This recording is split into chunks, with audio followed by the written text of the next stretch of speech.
welcome to Classic Cinema Review. I'm your host, Mike Blumenberg, along with our legendary movie expert, Chris Wyatt. And in this series, we take a fresh look of today at classic movies, pretty much starting in the golden age from the 1930s on forward. Today we're going back to a year that has been long gone for almost 100 years, 1930.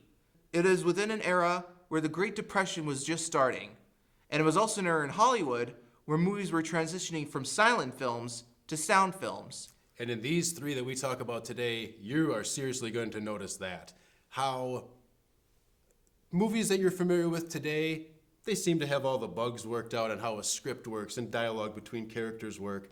But as he mentioned, we're just getting into the advent of sound in movies, and it doesn't seem like they were at the point yet of figuring out how to write dialogue throughout the course of a movie. Like most science projects, they're mostly experiments. Most of them work, some don't. The first movie we're going to look at today is called Hell's Angels, which is a World War I picture revolves around two brothers who are pilots and, what they experienced leading up to their ultimate demise. Basically, yeah. Produced and directed by Howard Hughes and released by United Artists. Now, I gotta say, this movie, the first hour and a half, made zero sense to me. A huge waste of my time between the uncomfortable dialogue between the characters, the horrendous editing of this film.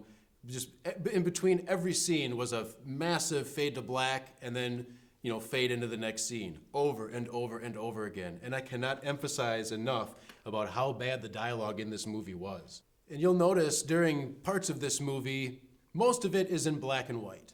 But about, 24 minutes in, the film magically turns to color for 8 minutes before going back to black and white. But it's not the type of color that we're familiar with today. It was called two-tone Technicolor. So basically, during this movie and in King of Jazz. The King of Jazz, yes, you will notice that the only colors that they're blending together are red and green. So it works pretty good for skin tone, but you're going to notice that all the clothing they're wearing are tones of red, different tones or shades of green. No blue anywhere in any of this, except for the dogfighting scenes in Hell's Angels. Where it was color tinted, where they would tint the image to a certain color to make it more dramatic. So there's several scenes in this movie. There's a pistol duel scene that is tinted pretty purple, and then there's scenes within the German Zeppelin that are tinted blue. So if you wanted blue, you could do it, but only that specific one color. It wasn't possible yet on a feasible basis to blend the color blue in to make a full color image that we see today. Now when it comes to the actress in the movie, Jean Harlow, she was in some ways a sex idol of the early 1930s. Absolutely. Much like Marilyn Monroe was in the 1950s. And watching this movie, you will easily see why that is. Pre-code movies, as this one falls into, basically had no censorship. You were allowed to get away with quite a bit. So there was a lot of sexual scenes in it where she's kind of hooking up with a lot of people, and the cut of her dress revealed a shocking amount for 1930.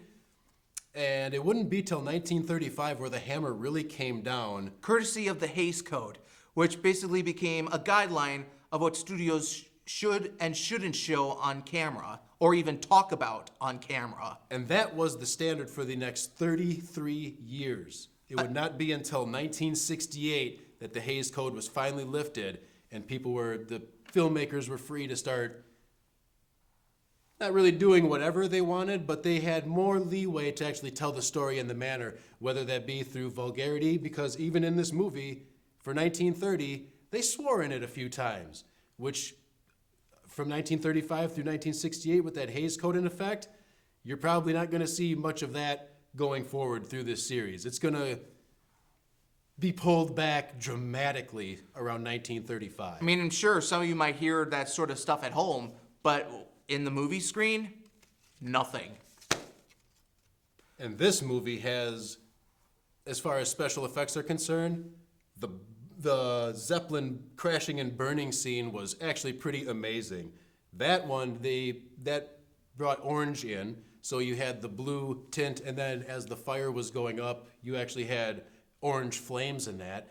And for 1930, I thought those special effects were shockingly good, as well as the footage from the airplanes themselves doing the dogfighting, which was unbelievable for 1930. And as well as that Zeppelin crashing and burning scene, the munitions depot bombing scene was surprisingly well in that movie, with all the explosions and how that was filmed. Pretty good for 1930. Like, I was pleasantly surprised with the use of some of their special effects. But like I said at the beginning, the dialogue between the characters is rough. And they have that 1930s way of talking where it sounds like they're talking really fast and trying to get a lot out, see? But they're not really saying anything. Easy there, Edward G. Robinson. And it takes a long time for this movie to get going. But when it does, when we get into the dogfighting scenes, honestly, it seems pretty revolutionary for 1930. The way Howard Hughes figured out how to film the pilot, like the actual airplane fighting scenes, I was actually on the edge of my seat for quite a few of that. It looked really cool. And this was back in 1930, long before the age of CGI or any of the special effects we have to this day. 3 stunt pilots died. And when you start watching these dogfighting scenes, you're going to understand why. When they crashed a plane, that plane was really crashed in real life. So that's our take on Hell's Angels. Watch it yourself. All right. Up next, we're going to do a big change from a war film to a musical film. In this case, King of Jazz, which was directed by James Murray Abraham and released by Universal. Now, this movie is in some ways almost like a Broadway show. It has different little pieces of entertainment. It was made in a time when there was this thing called vaudeville, where you could just do little skits and shows, and you could get a good audience. And this is nothing like I expected it to be. When he told me this was a musical, musicals are not my thing. But to be honest, this was actually pretty cool to watch. In between the little animated sketch at the beginning, the comedic sketches in between the musical performances, some of which have humor that still holds up to this day. Like, they were pretty good. And I would like to point out 4 things about this film. First up is the cartoon you referenced. It was created by Walter Lantz, who is actually famous for creating the crazy bird Woody Woodpecker. And if you notice, you will notice in one scene that there is a strange-looking rabbit in it. That happens to be Walt Disney's first cartoon star, Oswald the Lucky Rabbit, before he made Mickey Mouse. Look at that. Apparently, Oswald was created by Disney, but Universal bought the rights for him, as well as some of his animation crew. But courtesy of a close friend of his, he ended up making Mickey Mouse. And then Steamboat Willie came in 1928. It was the first talking cartoon, and it made Mickey Mouse an instant celebrity. It's funny how a lot of this stuff is kind of tied together like that. It's pretty interesting how people get their starts in ways you would not imagine. Yeah. My second thing I'd like to point out is that this is actually one of the very first big screen debuts of one of the most influential singers and actors of the 20th century, future Oscar-winning actor Bing Crosby. As well as a great uncle to legendary Nirvana frontman Kurt Cobain was a tenor singing in this movie. The third thing I'd like to talk about is the two-tone Technicolor compared to Hell's Angels. Courtesy of restorations done by a university, they were able to restore it to almost its full, complete glory. And compared to Hell's Angels, you can definitely tell they did a lot of effort to make it look like brand new. It looks good. Even though you know going in that the color blue does not exist in this, it looks surprisingly well. So do some of the special effects, where the guy brought his bag in and opened it up, set up the ladder, and all the little men were crawling out of his music bag while he is sort of leaning up, on like something and looking at them climbing out of this bag. I think it was a simple camera trick that he did. For sure, but for 1930, it looks pretty good. Where his eye line is looking, he's looking as if the little men are actually crawling out of his bag. It was very well done. Now, when it comes to this film, I actually believe that this is basically a time capsule in its own right. This was 1930. It was the end of the Jazz Age. And also, this was when my grandma, shout out to my grandma Eunice Wyatt, who was only 2 by the time 1930 ended. The choreography in the dancing parts when they're doing the musical numbers is unbelievable. And that brings me to my 4th point. The way that they recreate George Gershwin's magnum opus, Rhapsody in Blue. For those of you who don't know, Rhapsody in Blue was, at that time, a groundbreaker in music. I mean, it was full of jazz themes, but it still had sort of a classic feel to it. And it's one of the most influential compositions of the 20th century. Scenes from this movie that I loved specifically, the African drum scene was amazing. The use of the shadow on the wall to illustrate the dancing, and how the man is on a gigantic drum himself, stepping out the rhythm of the African drum as it gets more and more intense. Yes. I thought that was really well done. The solo violinist was unbelievable. All the tricks he was doing with the bow, spinning around, bow flipping between his legs over his back, taking the violin, playing it, holding like that, holding the bow under his chin between his legs and sliding the violin like this to play it. You make it almost sound like a circus act. It was awesome. Like, to be honest, that part was really cool. And one of what was the last part? The grand piano, where the grand piano lid opens. And During the Rhapsody in Blue sequence. The floor of the piano would be rising up, and you see it's a physically enormous piano with all the musicians are inside playing their instruments. And you see like 4 guys playing a humongous keyboard. Yeah. The most amazing part was the ragdoll dance scene. The dance maneuvers that this woman was enduring is, I don't know how her neck was not broken. Well, I also know that during vaudeville, there was these acts called contortionists. They were able to bend their bodies in ways that most people would consider irregular. This woman was literally getting thrown around like a literal rag doll during this day. You have to see it to understand what I'm saying. I couldn't believe what I was watching was a real person enduring these moves. It was unbelievable. And now with the sets, there's the thing. This was an era that was known for Art Deco, which many of you would recall is responsible for some of the big skyscrapers in New York City, like the Chrysler Building, the Empire State Building. You get that feeling. I never put that together. You get that feeling of New York City from the set design. Yeah, it's very geometric, symmetrical.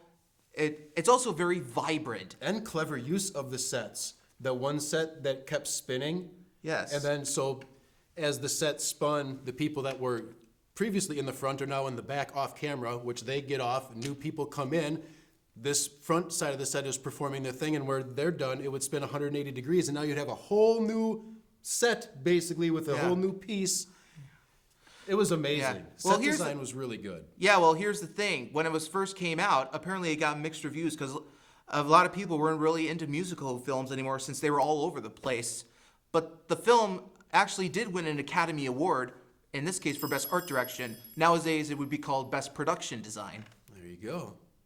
And that was the King of Jazz. And overall, I would say that this film is definitely a must-watch if anyone is wanting to like open a time capsule to that era. I mean, this was, like I said, this is basically a time capsule to when my grandmother was just a baby. And if I liked it, there is no reason why any other human would not like it, because like I said, I do not like musicals, but I wouldn't even consider this a musical. It was just a series of musical performances with comedic skits in between. And I thought it was actually really good. I was pleasantly surprised with this movie. Yes. And now we'd like to come to our final review. Now, this film is considered one of the most influential war movies of all time. It also won the Academy Award for Best Picture of 1930. All Quiet on the Western Front, directed by Louis Milestone and released by Universal. Based on the best-selling book by Eric Maria Remarque, it is the tale about a boy in Germany who goes off to World War I and finds himself in a very tragic situation. And this movie, battle scene-wise, is pretty intense. It's another one, again, it's pretty long. It's over 2 hours long. and the dialogue is kind of snail's paced at a lot of times. But just like Hell's Angels, once they get into actual fighting scenes, then it starts becoming good. They really focused a lot on action and those types of scenes, whereas we previously mentioned, dialogue hadn't really got its footing yet in movies. And But the cinematography. that's exactly where I was just about to go. This movie, you start to actually see more than just a static shot. Besides casual panning you would see in other movies, this one, they're starting to use tracking shots, crane shots, all types of stuff. Very well done to help emphasize the story that's being told. And to get you into the action as well. And it does. It actually starts pulling you in. In fact, this was one of the very first films to use crane shots for those sort of sequences. And it has influenced many filmmakers since then. I'd also like to comment on how good their nighttime footage looked. Whereas in Hell's Angels, you could tell they shot that day for night, which is basically shooting during the day like you normally would, but closing down the aperture of that camera so everything becomes dark so it looks like night, but you can clearly tell it's day because you can still see cloud outlines and things like that. In All Quiet on the Western Front, their nighttime scenes looked exactly like they were filmed at night, most likely because they were, and they really used lighting to their advantage to get an exposure for one thing, but also to tell you, like, this is at night, but you can still tell what's going on. Now, when it comes to the cast, the lead of the movie, Lou Ayres, I think he did a great job as Paul. I mean, you could tell that how his character transitions from the innocent boy going off to war, and by the end of it, he's basically a shell of his old self. They were kind of whipped into a frenzy by a teacher about how honorable and heroic and valiant it is to fight for the fatherland of Germany, and they were all swept up into this frenzy, and as soon as they got, like, not even done with basic training yet, they realized the error of their ways, but now they're stuck. They have no option but to go to war. And here's the thing. This was made before Nazis took over Germany, and the original book was actually banned by Nazi Germany because of its pacifist views. The beginning of the movie says even the story itself is neither an accusation or an adventure. Now, I have an accusation for the sound editor on this movie. Get out of the business. All right? This is for how good these battle scenes were. The sound mixing was pretty bad, especially when bombs were falling in. You know, that loud whistling sound that it'd just be abruptly cut off. Like you would expect to hear like the big and then, fading out as the bomb is going overhead or eventually exploding somewhere. The sound mixing and editing was the roughest part of this movie by far for me. I mean, it was good with, like, say, when it came to, like, the battle scene in No Man's Land. Yes, those types of things, yeah. Explosions, like on the ground explosions where you can physically see the dirt blowing up. That sound was pretty good, but when it came to the bombs, and I don't know if they had missiles back then, but let's just say just the bombs, that was pretty rough. But here's the thing. Like I said, this isn't just a war film, it's an anti-war film, and you can tell that the director, Louis Milestone, wanted to stay true to the original theme of the book. You definitely can sense that, where even like the main character himself, he was gung-ho and let's get up and fight, but immediately you realize what a mistake that was, and for about the next hour and 40 minutes, it's just the hell of war and how terrible that is to the human being. Towards the end of the film, he even goes to his old professor, and the professor wants to know about his experiences, and he's like, it's not like it is. He told the truth, which made the professor furious. As well as the students in his class. They were all calling him a coward and everything, when all he was doing was telling them the honest truth. And when it comes to the cinematography, like I said, it has influenced many filmmakers, such as maybe Steven Spielberg. When it comes to his World War I film, War Horse, released in 2011, I can honestly say that film left me with a throat lump I had never felt before. So I'd say overall, this was a good movie, no doubt about it, but it often feels like it's kind of dragging on. You probably could have got away with chopping a half hour of this movie out, tightening up the editing, and it would have been, a more fast-paced, hour and 40-minute long movie. Probably would have done it a great wonder to edit a lot of the boring, just get a little more fast-paced, you know? But his influence is still impressive. It was named by the American Film Institute as one of the top 10 greatest epic films of all time. So there you go. There's our 3 recommendations for you, or 3 reviews for you. Next episode, we're going a year ahead to 1931, where we'll be experiencing gangsters, horror, and the first Western film to win the Academy Award for Best Picture, one that neither of us have ever heard of before. Can't wait. It should be great. So until then, this is Chris Wyatt. And I'm Mike Blumenberg. And thanks for watching Classic Cinema Review. We hope that you'll enjoy the next episode and more episodes to come.